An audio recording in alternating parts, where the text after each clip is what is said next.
our lives, we will be surrounded by some people, hopefully not everyone, but some people who will be fixated on pointing out everything that's supposedly wrong about us.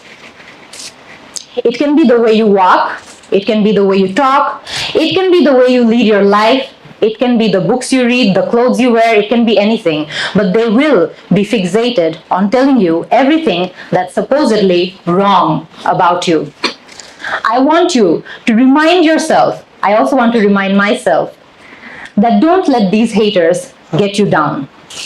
At some point in life, maybe they'll come around, maybe they'll like you, but even if they don't, it's okay. You're amazing. Haters are going to hate, but you're gonna fly, just like this guy who's minding his own business and ignoring his haters. That's lesson number one. It's a very random picture of a very random guy, but he's ignoring the haters, and so should you.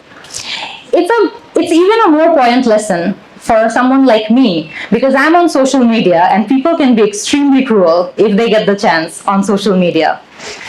It's very easy to be cruel on social media, much easier than it is in person. So remind yourself, when haters gonna hate, you're going to fly because you're amazing.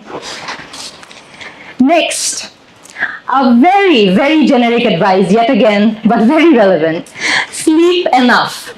I meet so many people on a daily basis who tell me they barely got 4 hours of sleep last night. They barely got any sleep the entirety of last week.